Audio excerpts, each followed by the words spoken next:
Alors on continue. L'Éternel tient compte du mouvement des étoiles, du soleil et de la lune avec grande précision. Premier item qu'il est important de distinguer, c'est la différence entre une nouvelle lune astronomique et un nouveau croissant de lune. OK? Ou un croissant de nouvelle lune si vous préférez. Alors voici l'information. Ici, vous avez un calendrier des phases lunaires du mois de septembre 2015.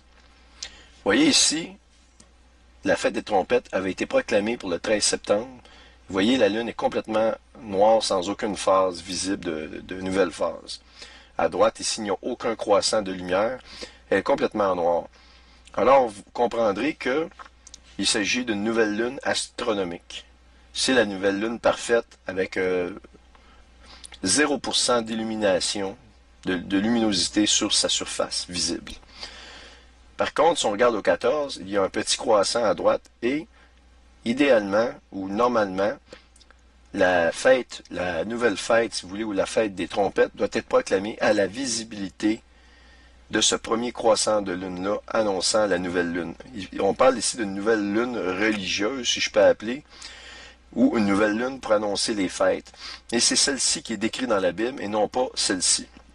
Donc déjà au départ, on voit que la date du 13 septembre est faussée, puisque jamais les Israélites, à l'époque, auraient sanctifié la nouvelle lune au 13, ils l'auraient plutôt fait le 14, mais comme vous connaissez l'histoire de la tempête de sable, il n'y aurait pas eu de visibilité, il aurait pu le faire le 15 seulement. Donc, ça c'est une chose.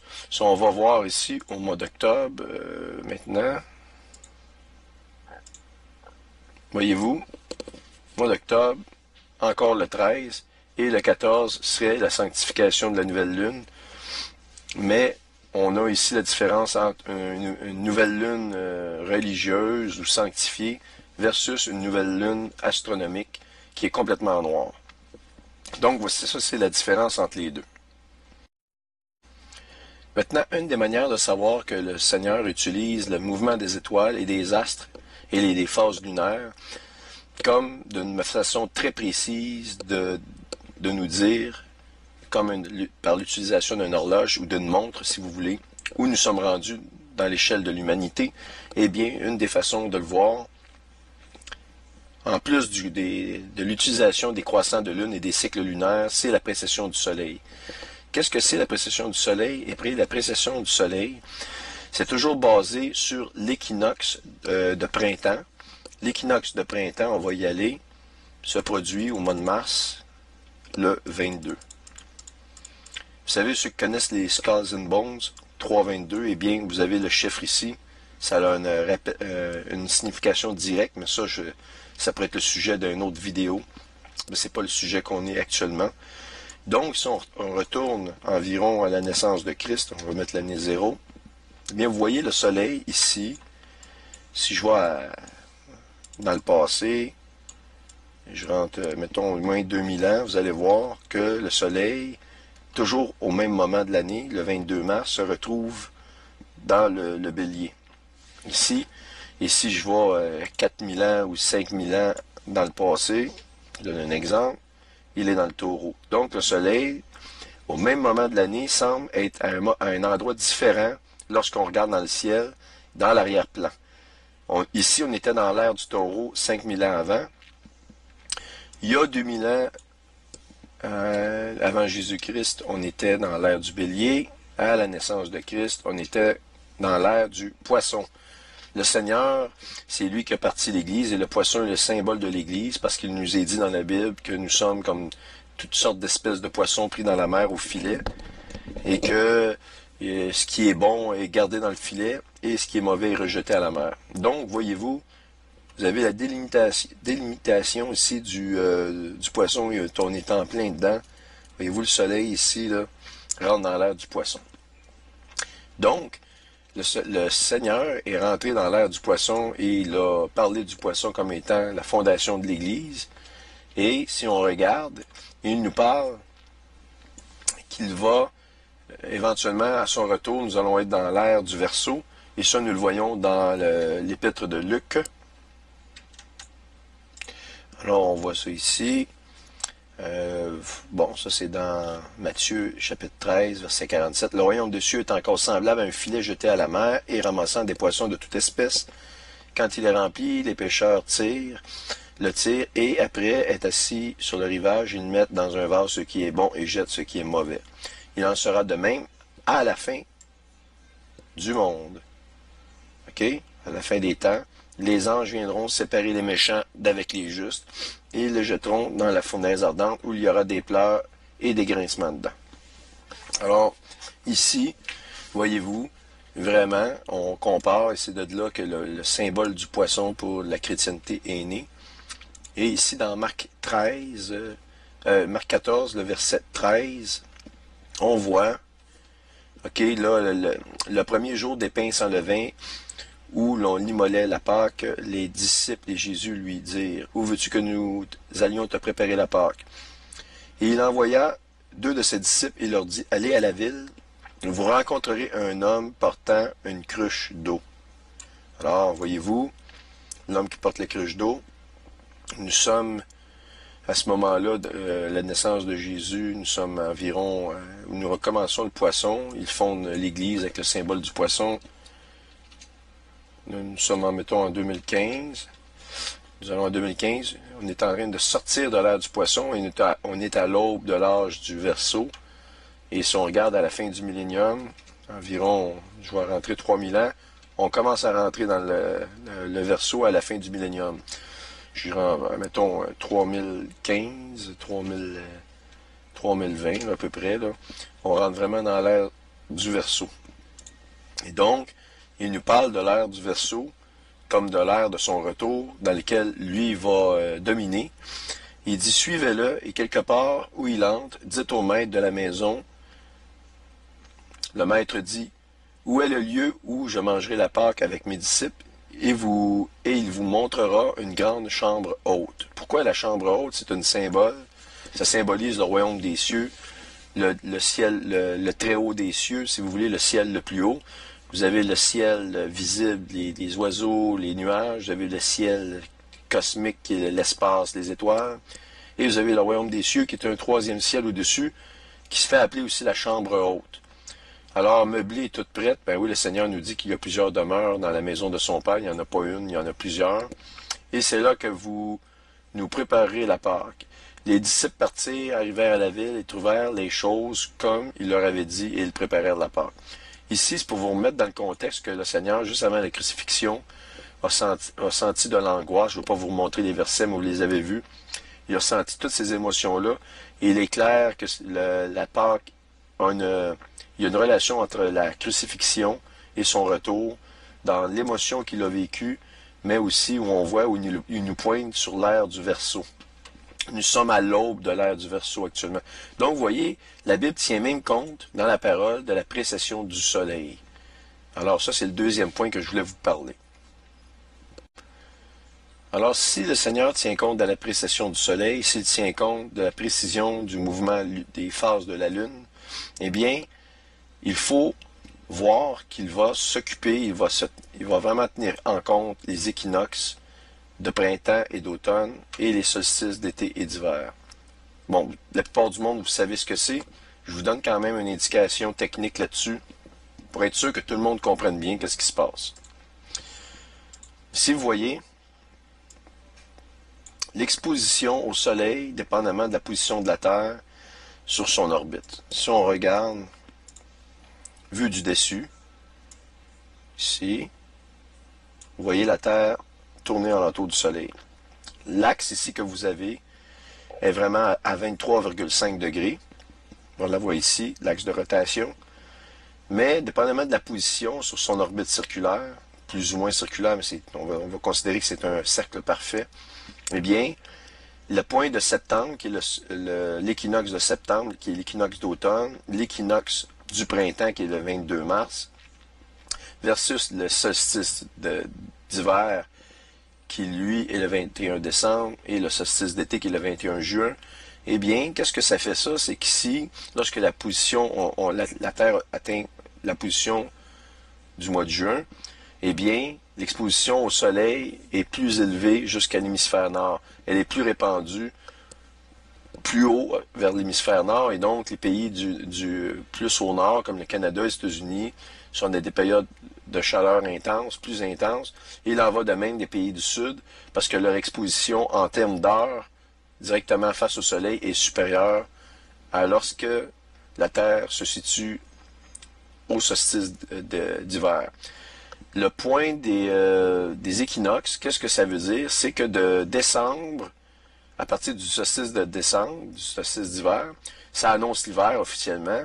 Et là, on s'en va vers une période de très grand froid, ici, jusqu'au mois de mars, où tout à coup, on a un inversement de la situation où l'ensoleillement va augmenter, va augmenter, va augmenter, jusqu'à atteindre son maximum, ici, au mois de juin, pour rediminuer, pour atteindre la moitié de sa course au mois de septembre, qui annonce l'automne officiellement. Et c'est tout là que va se jouer l'explication. Donc, je peux accélérer un peu pour que vous voyez l'exposition ici. Attendez, je vais l'accélérer. Voyez-vous ici, l'exposition lumineuse descend vers le sud, jusqu'à atteindre son maximum le plus bas ici, et lorsqu'elle atteint le solstice d'hiver, il y a une augmentation tranquillement, jusqu'au mois de mars, et le mois de mars, ça correspond à la moitié de la course. Là, on remonte vers le nord. Voyez-vous, l'ensoleillement remonte vers le pôle nord atteint, et là, il y a un renversement de la situation. L'ensoleillement va monter encore plus au nord jusqu'au solstice d'été. Et là, à ce moment-là, il y a un renversement de la situation au solstice et on retourne vers l'arrière. Donc, ceci étant dit,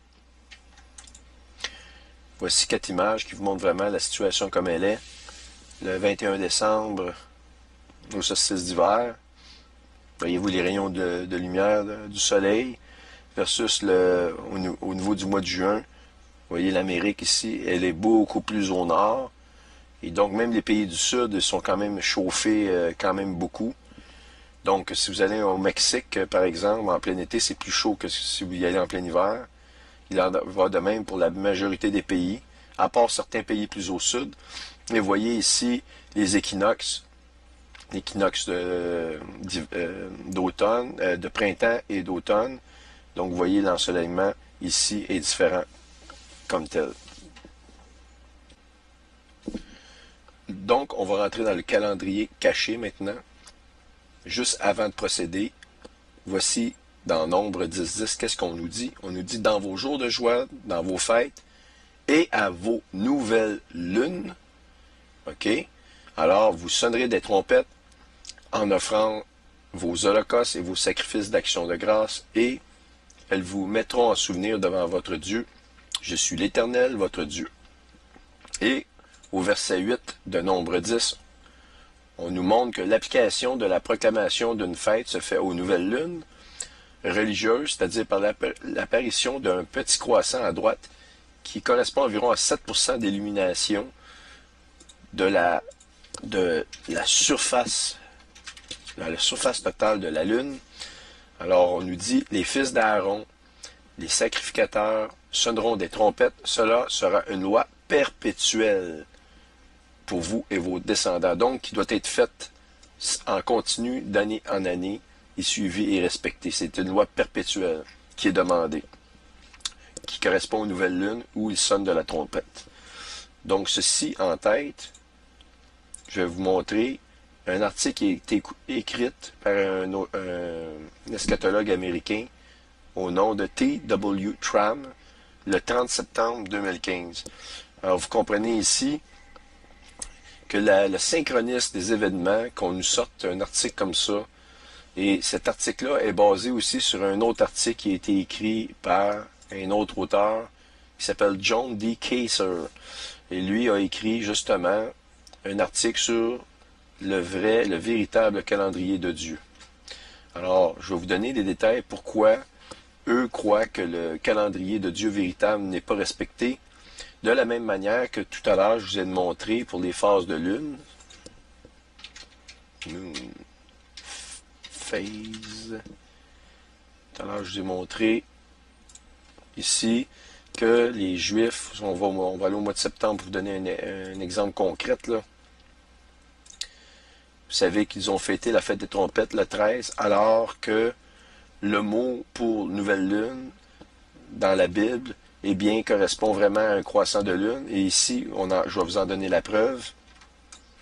Alors, le mot hébreu, pour traduire pour la lune, ok, ce sont les mots Yerat et Lebana, ok, qui se traduisent par lune. Ils ne sont jamais utilisés pour décrire la première journée d'un mois. Seulement le mot hébreu Hodesh, qui se traduit littéralement par nouvelle lune, est utilisé pour décrire le début d'un premier mois. Ok? Donc ça, on le voit dans le lexique de la concordance. Et donc, on trouve qu'ils ont découvert que le mot Hodesh, celui qui décrit, qui se traduit par nouvelle lune, qui est la correspondance 23-20, provient du mot 23-18, qui veut dire polir une épée. En d'autres mots, on parle d'un cimetière. Scimitar, c'est un cimetière, ou un épée incurvée, exactement comme la forme d'une demi-lune ou d'un croissant de lune. Donc, voyez-vous l'importance de l'étude des mots hébreux. Autrement dit, ce que je suis en train de vous dire, c'est que le mot Hodesh est utilisé pour la nouvelle lune. C'est le mot qui est utilisé pour lorsqu'on parle de nouvelle lune dans les psaumes. Et pour sonner de la trompette, c'est le mot Hodesh. Et ce mot-là provient du mot 23-18 qui, lui, fait référence à une épée en forme de croissant de lune. Exactement. Alors donc, voyez-vous, ici, ça revient à dire que je vous ai bien expliqué qu'il y a une différence entre la lune, la nouvelle lune astronomique et la nouvelle lune, je vais appeler ça religieuse. J'aime pas utiliser le mot religieux, là, mais la nouvelle lune pour la nouvelle lune, c'est ça pour la sanctification de l'année. Eh bien, il s'agit vraiment d'un petit croissant comme on a ici et non pas de chercher une lune complètement noire. Donc, définitivement, ils ont proclamé, ils ont fêté la fête des trompettes et ça ne peut même pas être la bonne date. Oubliez ça. Et là, je parle même pas de la tempête de sable qui a eu lieu, qui a repoussé ça au 15. Je parle ici que cette nouvelle lune-là, ici, ne pouvait pas être fêtée dès le départ. Alors donc, ça nous prouve que les Juifs appliquent la science moderne. Et ça, selon l'auteur, c'est depuis le 4e siècle après Jésus-Christ. Mais les centaines et les milliers d'années avant, ils ont suivi ce que je vais bientôt vous montrer dans les moindres détails, c'est-à-dire l'observation d'un croissant de lune, etc. Ils n'avaient pas les connaissances en astronomie, ils ne se fiaient pas de toute manière. Ils regardaient vraiment à trouver le croissant de lune. C'était ça qui était dans la prescription, dans la tradition, et c'est ce qu'ils faisaient. Donc, vous avez la preuve ici que le calendrier n'est pas suivi. Et vous allez voir qu'il n'y a pas que ça qui n'est pas suivi. Alors, bon, ici, avertissement, l'auteur, ce qu'il dit, c'est qu'il n'est pas en train de vous dire que l'enlèvement va arriver et qu'il il cherche pas à trouver de date, mais il dit que c'est très important de prendre en considération l'explication qu'il nous donne ici. Alors, je vais vous le lire.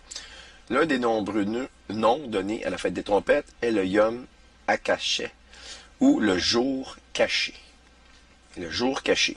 Le terme cachet est dérivé de kasha, racine hébraïque. Je ne sais pas si je le prononce bien ici, là. J'ose pas dire caca, mais je dirais kasha. OK? Et la racine hébraïque qui signifie cacher. Couvrir ou cacher. Selon la tradition hébraïque, ce jour mémorable est caché à Satan, comme il ne doit pas être donné de préavis lorsque le jugement arrivera. Que cette tradition n'a aucun fondement scripturaire, je ne pourrais pas le dire, mais l'idée que la fête des trompettes est un jour caché est une introduction parfaite à notre sujet. Le Seigneur nous dit que c'est la fête de nul ne connaît ni l'heure ni le jour. Et les Juifs l'appellent aussi comme de cette façon-là. La fête de nul ne connaît ni le jour ni l'heure. Donc, récemment, il dit qu'un ami, collègue gardien, Bobby Regan, m'a envoyé quelques liens vidéo concernant le calendrier hébraïque. L'un des sujets mis en évidence dans ces vidéos était à savoir comment les Juifs anciens avaient pour l'habitude de déterminer la nouvelle année. Ils attendaient le premier croissant visible de la nouvelle lune qui se produit après l'équinoxe d'automne. Ceci, c'est extrêmement important. Donc, le jour qui marque le tournant de saison de l'été à l'automne.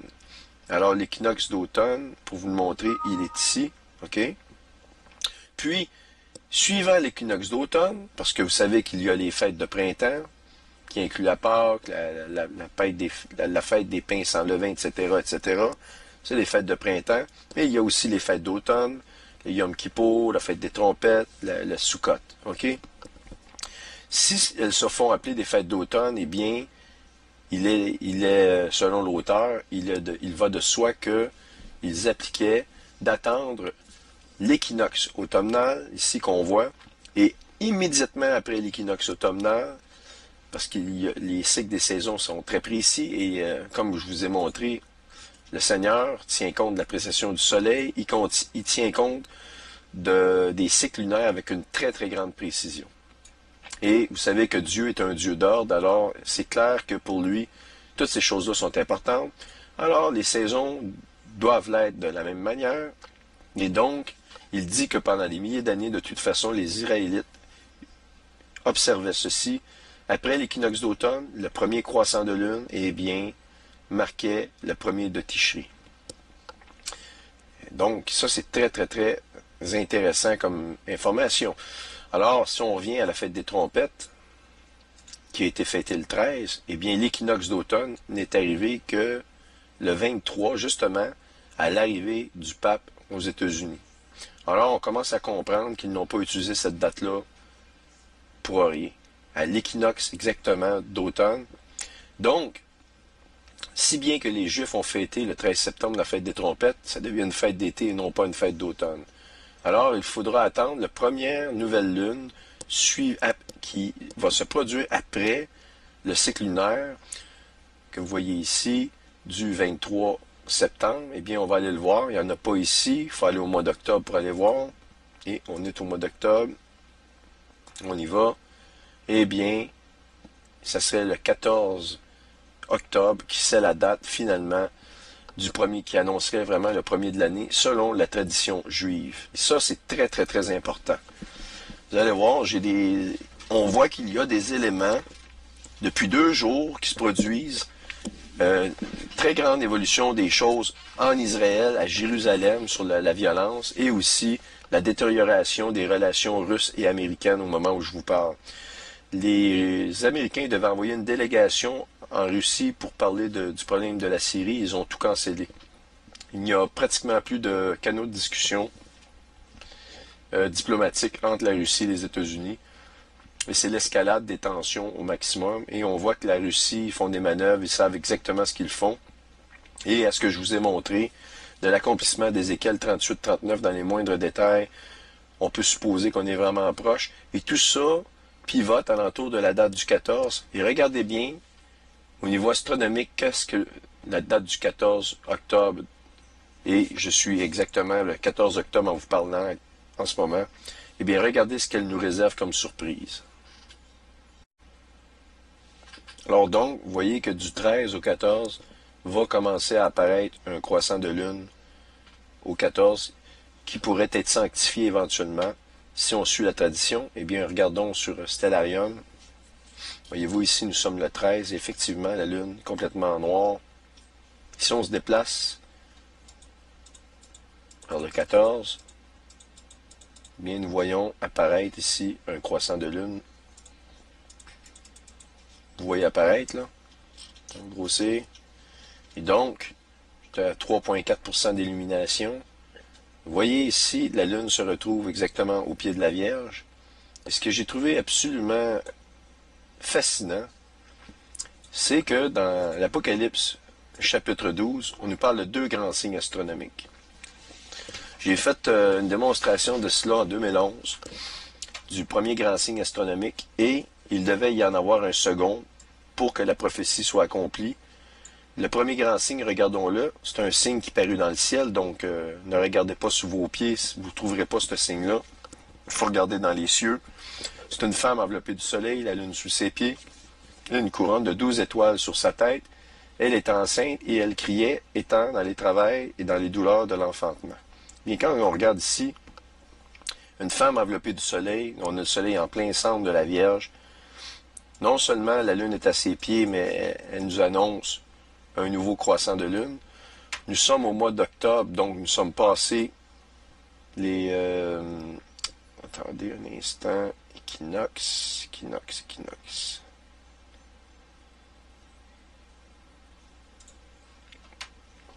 Nous sommes passés l'équinoxe automnal du 23 septembre. Il est passé. Donc, on se qualifie pour les fêtes d'automne. Donc, en théorie, ça serait le premier de la fête de Tishri, exactement. Et nous avons la lune à ses pieds, une femme qui est enceinte. Si on considère le soleil, que Jésus dit qu'il est la lumière du monde, eh bien, le soleil, c'est la lumière qui éclaire le monde. Eh bien, exactement en position d'une nouvelle naissance, on voit le soleil qui descend le long du bassin de la Vierge. Si je centralise le soleil ici, on va le voir dans les jours qui suivent. Le soleil sort, ok. On se remet en position. Et donc, mais qu'en est-il des 12 étoiles au-dessus de la tête? Eh bien, si on considère le lion qui possède 9 étoiles, nous avons Régulus 1, 2, 3, 4, 5, 6, 7, 8 et 9 étoiles. Eh bien, nous avons Vénus, Mars et Jupiter. Donc, on a un total de 12 étoiles au-dessus de la tête de la Vierge. Là, je me suis dit, ben, attends un peu, on va pas si vite. Là, je ne peux pas vous faire la démonstration complète, mais j'ai retourné en arrière jusqu'en 1847. Il n'y a aucun signe comme tel qui se produit 150 ans en arrière dans le passé. Donc, c'est un signe vraiment extrêmement rare que la condition de la Lune à ses pieds se retrouve avec 12 étoiles au-dessus de la tête de la Vierge et une position parfaite du Soleil pour une nouvelle naissance. Il nous est dit ici qu'elle est dans les douleurs de l'enfantement, donc on est exactement positionné comme si la tête du bébé se prépare à sortir. Et je vous ai montré l'importance du chapitre 4 de l'Apocalypse où on nous dit que le trône, à l'enlèvement, il y a comme un trône de feu, et l'agneau est assis sur le trône, et je vous ai démontré que le trône, c'est le soleil, et il n'est pas très surprenant de voir que Ra, c'est le dieu soleil, c'est une imitation. D'ailleurs, en anglais, on dit the sun, et en anglais, on dit aussi the sun pour le soleil et pour le fils. Donc, tout ça ne peuvent pas être des coïncidences. Et la femme est vraiment, véritablement enveloppée du soleil, puisque le soleil est en plein centre. Alors, je me suis dit, est-ce que ça pourrait être ça, le fameux signe? Vous allez voir, pour se qualifier,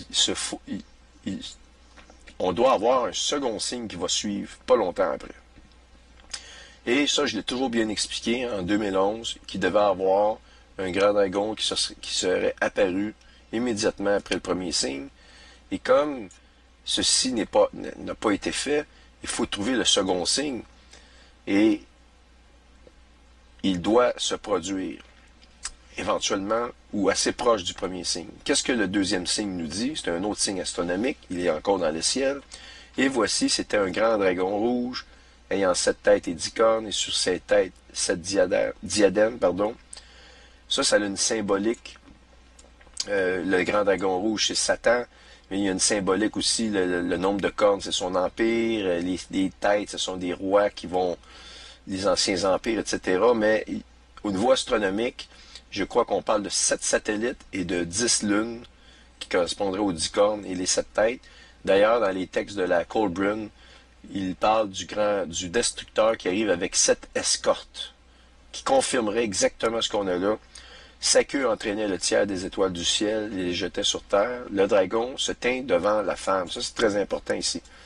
Il se tint devant la femme qui allait enfanter afin de dévorer son enfant lorsqu'il aurait enfanté. Donc, si elle est en train d'enfanter, c'est que le signe astronomique doit arriver très rapidement après, puisqu'elle est encore en train d'enfanter ou qu'elle va enfanter. Là, je vous dis pas que ça va être nécessairement dans 2 ou 3 jours, mais c'est très, très spécial de voir ce signe-là. Et pour je vais aller vous le montrer celui-là, j'ai trouvé un signe comparable à celui-ci en 2047, donc 32 ans plus tard, mais il ne se conforme pas complètement avec la précision de celui-ci. Ça, c'est ça qui est spécial aussi. Donc, quelques jours après, l'enfant naît et on devrait voir apparaître un dragon quelque part dans la région pour se tenir devant la femme pour dévorer l'enfant dès qu'il naît. Alors, avant d'aller plus loin, je vais vous montrer quelque chose qui va vraiment vous renverser et je peux vous dire que c'est confirmé. Ce que je vais vous montrer est vraiment confirmé. On a trop d'informations, trop de données là-dessus et c'est persistant et ça se rapproche très rapidement. Donc, revenons à notre document du jour caché. OK?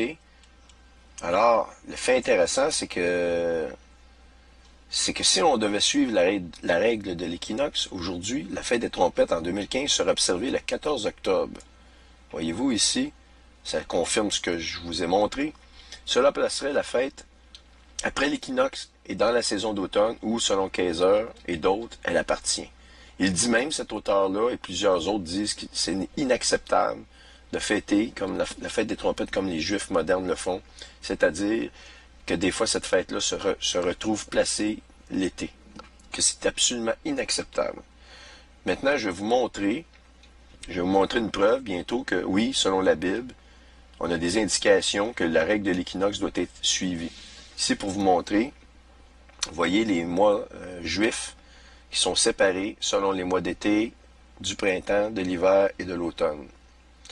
Alors, donc, ce qu'il dit ici, bien qu'il n'apparaîtrait pas à la plupart des gens qui observent les fêtes alignées avec le calendrier hébreu moderne, parfois les fêtes d'automne se produisent réellement en été. En fait, c'est précisément ce qui est arrivé cette année. La fête des trompettes et le jour de l'expiation étaient observés les 13 et le 23 septembre, respectivement. Ces deux dates sont avant l'équinoxe d'automne et par conséquent dans la saison estivale. Eh bien, oui, le Yom Kippour étant fêté le 23, il ne peut même pas être considéré vraiment à l'automne parce que c'est la ligne qui délimite, si vous voulez, l'été du printemps, de l'automne, pardon. Alors, ça rajoute à l'information, mais regardez ce qui suit. Là, on retourne dans la Bible ici, dans Jérémie 5.4. Ça ici, c'est la version anglophone parce que j'ai la concordance ici. On va aller ici en français.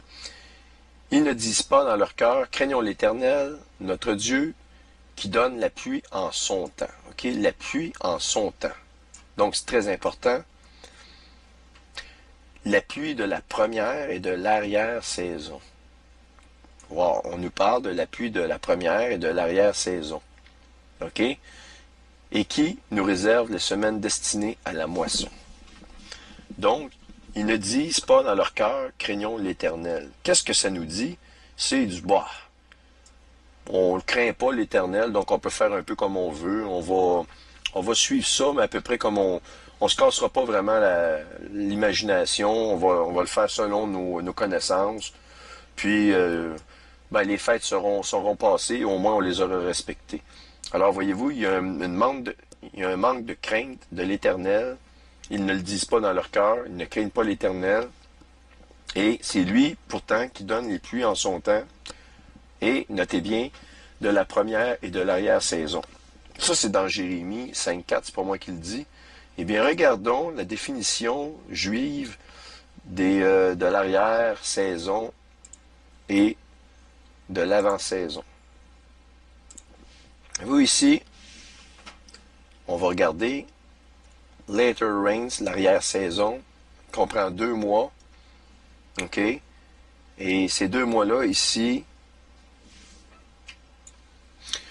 sont compris. Vous avez mars ici, vous avez avril, vous avez mai et vous avez juin.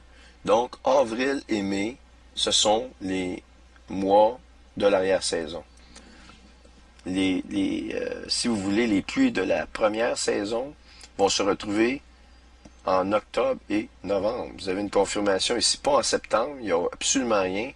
Le former rain, ou les pluies d'avant-saison, sont carrément montrées au mois d'octobre et novembre. Donc, vous avez une preuve ici que ça ne peut pas être en septembre, pratiquement. Il faudrait que ça soit après septembre, que la Lune soit vraiment à la fin de septembre pour qu'on puisse considérer les pluies de l'arrière-saison, mais les arrière-saisons sont carrément montrées pour octobre et novembre. Ça, c'est extraordinaire. C'est une découverte extraordinaire qui nous démontre qu'actuellement, le calendrier, il y aurait un décalage important, et sans ce décalage important-là, sans que les Juifs aient fêté d'une façon moderne, sans suivre les prescriptions bibliques de la manière dont la fête devait être fêtée de façon réelle, eh bien, il n'y aurait pas de serviteur qui aurait pu proclamer « Et voici, le maître tarde ». Parce que nous avons suivi, selon la tradition juive, nous avons montré les dates. Et n'oubliez pas, le signe de la femme du Midi, de la reine du Midi qui se lève des extrémités de la terre, est bien pointé exactement sur le 13 septembre. Ça ne peut pas être des hasards. S'il y a vraiment quelque chose, quand je vous dis, est-ce qu'il va arriver quelque chose au Yom Kippour? Parce que moi, je crois que c'est dans l'heure lousse du Yom Kippour que l'enlèvement va arriver. Maintenant, je le crois. Est-ce que je peux me tromper? Oui. Mais selon le calcul de cet agenda-là, la date à surveiller serait celle du 23 octobre au 24 octobre, plus particulièrement au coucher du soleil du 23 au 24, vue de Jérusalem. Parce que c'est un coucher du soleil que les choses vont commencer selon Apocalypse 4. Alors, pour terminer cette extraordinaire présentation, qui est extrêmement convaincante, et qui, en plus, se mixe ou se marie avec les Écritures bibliques dans les moindres détails, d'une Église qui se déchire, ou, si vous voulez, en d'autres termes, il y a une division entre les vierges folles et les vierges sages, que des serviteurs méchants battent les autres serviteurs, à cause que le maître retarde. Eh bien, l'explication ici tombe sous le sens, extrêmement sous le sens.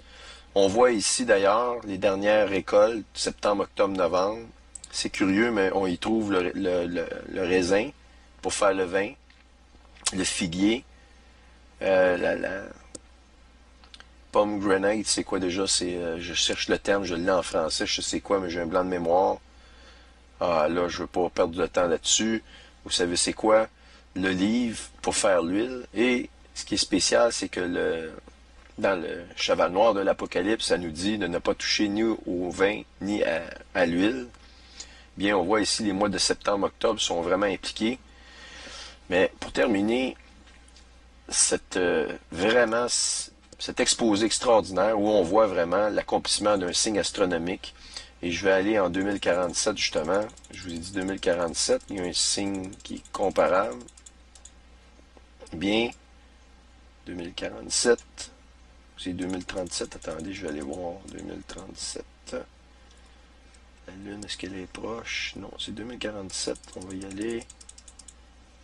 Ouais, là, il faut que je décale de quelques jours, donc la Lune est ici, on va l'approcher, la mettre au pied.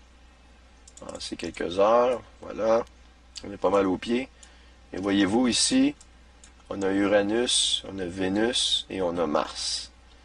Donc, c'est un signe quand même très apparenté, mais croyez-vous, avec les événements qui se passent ici, que la fin pourrait arriver en 2047, c'est-à-dire dans 30 ans, que la guerre d'Ézéchiel 38-39, lorsqu'on regarde l'avancement de la Russie, que ça va arriver dans 35 ans? Alors ça, je vous laisse décider de la réponse à ma question, mais pour l'instant, on va se concentrer sur 2015, le 14. Voilà ici. Ce qui est intéressant de rajouter, c'est ici les 3 marqueurs bien précis qui forment avec les 9 étoiles qu'on retrouve dans le lion principal, 12 étoiles, en incluant Vénus, Mars et Jupiter. C'est que Vénus est reconnue comme étant l'étoile brillante du matin. Jupiter est nommé à quelques endroits dans la Bible.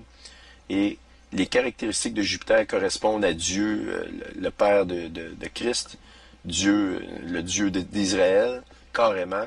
Et Mars correspond au Dieu de la guerre. Et si on entre en tribulation, dans les grandes tribulations, eh bien, c'est justement que le Seigneur arrive puis il déclare la guerre, si vous voulez, à l'humanité. C'est vraiment un temps de jugement.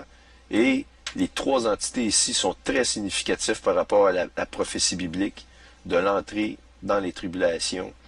Je veux dire, c'est extrêmement significatif. tandis que le signe que je vous ai montré avec Uranus est beaucoup moins significatif. Bien que je n'ai pas fait des études aussi poussées sur Uranus, j'en ai quelques informations, mais pour moi, il n'y a pas plus significatif que les 3 objets qui se retrouvent ici en même temps. Alors ça, à la lumière de toutes ces choses-là, à la lumière de ce qui se passe actuellement en Russie, l'avancement de la Russie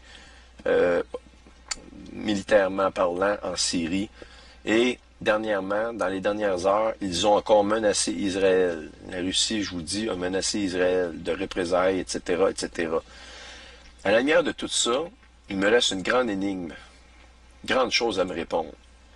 Est-ce que, pour qu'on sache vraiment dans l'époque dans laquelle on peut être, si c'est réel, est-ce qu'on va être enlevé bientôt, ou dans 1 an, dans 2 ans, eh bien, il me faudrait une preuve d'un autre signe qui parut dans le ciel et un grand dragon rouge.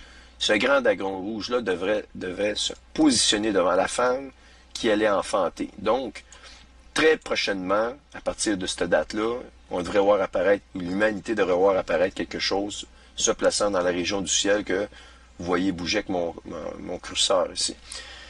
Eh bien, en terminant, il va y avoir un 4e chapitre, et ce 4e chapitre-là va traiter justement de cette preuve absolument extraordinaire, à la fois épeurante et très alarmiste, mais alarmiste pour ceux qui n'ont pas la foi, l'espérance de l'enlèvement. Eh bien, je vais vous montrer des choses à ce propos-là, à ce sujet-là, et ça va être quelque chose qui va aussi avoir des mises à jour parce que, effectivement, depuis environ 2 semaines, je fais l'observation avec une équipe qui est proche de moi d'un objet qui se rapproche à très grande vitesse et qui a toutes les caractéristiques du second signe ici, du livre de l'Apocalypse chapitre 12, du dragon qui se tient devant la femme, prête à dévorer son enfant dès qu'il fut enfanté. Écoutez, si je prends la peine de vous le dire, vous savez, j'ai fait une vidéo sur Planète X en 2010-2011. J'ai jamais parlé vraiment que je voyais cet objet-là, à part des observations dans lesquelles j'ai travaillé avec Marshall Master, en collaboration avec lui. Il y a un objet qui est observé en 2013-2014, dans lequel on démontre qu'il s'agit d'un objet qui suit une orbite précise, qui se rapproche.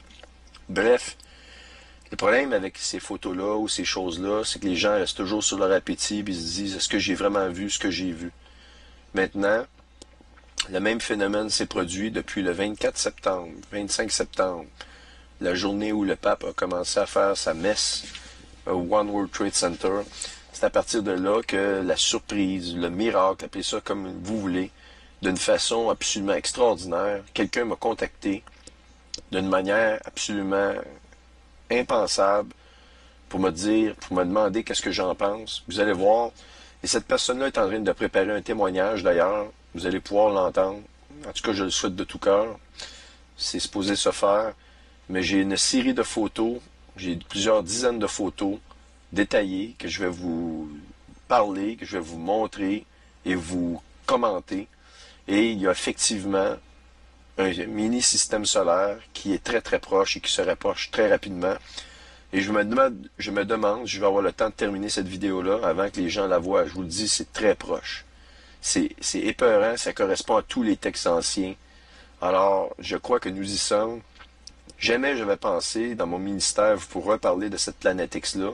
Je le sais que c'est biblique, je le sais que ça vient. Mais maintenant, et je ne suis pas une personne qui a besoin de montrer nécessairement des images de ces choses-là, mais là, je vais avoir la chance de le faire.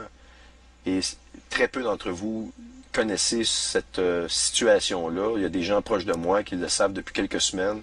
Et je les tiens, je vous dirais, là, je les mets aux nouvelles et je leur apporte des nouvelles journalières de qu'est-ce qui se passe. Et vous allez voir, vous allez noter une augmentation très significative de l'activité des chemtrails, peu importe la région du monde où vous êtes. Et la raison pour laquelle ils font ça, c'est qu'ils sont en train de tenter de façon désespérée de cacher cet objet-là. Et vous allez voir que ça fonctionne. Vous allez voir, je vais vous montrer qu'il s'agit d'un véritable objet, mais qui se camoufle un peu sous la forme d'un nuage. Et je vais vous expliquer pourquoi cet effet de diffraction-là diffuse comme un nuage. Et je crois que ça a le rapport aussi tout ça, l'activité en augmentation des chemtrails, au jour de l'Éternel, dans lequel on nous dit que c'est un jour de nuée, et aussi à l'enlèvement de l'Église, qu'on nous dit que le Seigneur vient nous chercher sur les nuées. Alors, des nuées, on peut parler de couches nuageuses, mais on peut aussi parler de nuages filamentés, exactement ce que les chemtrails forment. Je pense que parce que actuellement ils font un effort désespéré pour cacher l'objet, qui est très très très gros, soit dit en passant, mais très bas à l'horizon. Alors voici, ça va être dans la suite du 4e chapitre. Un dernier petit point avant que je commence la 4e partie, qui est la partie astronomique, qui est très importante. Un des frères qui m'a fait remarquer ceci, vous vous rappelez de Josué 4, alors que le peuple sortit du Jourdain le 10e jour du premier mois, qui correspond au Yom Kippour. Le 10e jour du premier mois, c'est la fête du Yom Kippour, qui correspondrait, selon l'agenda de l'Éternel, au 23 novembre. La délimitation entre le 23 et le 24, pas novembre, mais octobre, pardon, cette année, selon la règle de l'équinoxe d'automne, des équinoxes et des solstices, si on suit exactement la prescription des saisons. Eh bien, le 10e jour du premier mois, ici, voyez-vous, c'est là que le peuple sortit du Jourdain. Et c'est vraiment à ce moment-là que c'est arrivé, à l'extrémité orientale de Jéricho. Bien, regardez ici, dans 2 Rois 2, les versets 6, on parle de Élie ici. Alors Élie lui dit, reste ici, je te prie, car l'Éternel m'envoie au Jourdain. Il répondit, l'Éternel est vivant, et ton âme est vivante. Je ne te quitterai point. Et ils poursuivirent tous les deux leur chemin. 50 hommes d'entre les fils du prophète arrivèrent et s'arrêtèrent à distance vis-à-vis, et eux deux s'arrêtèrent au bord du Jourdain. Alors Élie prit son manteau, le roula et il en frappa les eaux, qui se partagèrent çà et là. Et ils passèrent tous deux à sec. C'est exactement la même situation qu'on a ici dans Josué 4. Alors donc, voyez-vous, c'est vraiment spécial de voir la corrélation. Ici, on nous donne le 10e jour du premier mois, tandis que dans le cas d'Élie, eh bien, on ne nous donne pas le temps ou le nombre de jours, etc., où ces événements-là ont lieu. Par contre, ce que je peux vous dire, c'est qu'après qu'ils, eux, traversé le Jourdain, Élie fut enlevé. Il y a 2 personnages qui ont été enlevés dans la Bible. Vous avez Élie et vous avez Enoch. Et Élie fut l'un d'eux, et c'est après son passage du Jourdain qu'il fut enlevé. Alors, est-ce que c'est un indice supplémentaire? À vous de juger, parce qu'ici on nous donne un temps précis, et l'Éternel est un Dieu d'ordre. Alors, tout porte à croire que, effectivement, ces indices-là ici ne nous ont pas été donnés pour rien. Donc, c'était le dernier point que je voulais vous mentionner. Et là, on va vraiment procéder à la partie astronomique dans une autre vidéo que je vais produire dans les jours qui vont venir. Ça demande énormément de concentration et de préparation. Alors donc, vous allez devoir patienter un petit bout de temps encore pour que je vous donne cette information-là. Mais vous allez voir des objets et préparez-vous.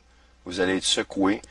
Et vous savez, dans les dernières semaines, ça m'a retardé. J'ai dit, est-ce que je vois vraiment ce que je vois? Est-ce que c'est quelque chose qu'on s'imagine? Et je peux vous dire que les gens qui me montrent ces choses-là sont actuellement en état de choc. C'est vraiment quelque chose de réel. Et ça s'approche très rapidement. Et ça semble vouloir vraiment accomplir l'Apocalypse 12, le 2e signe.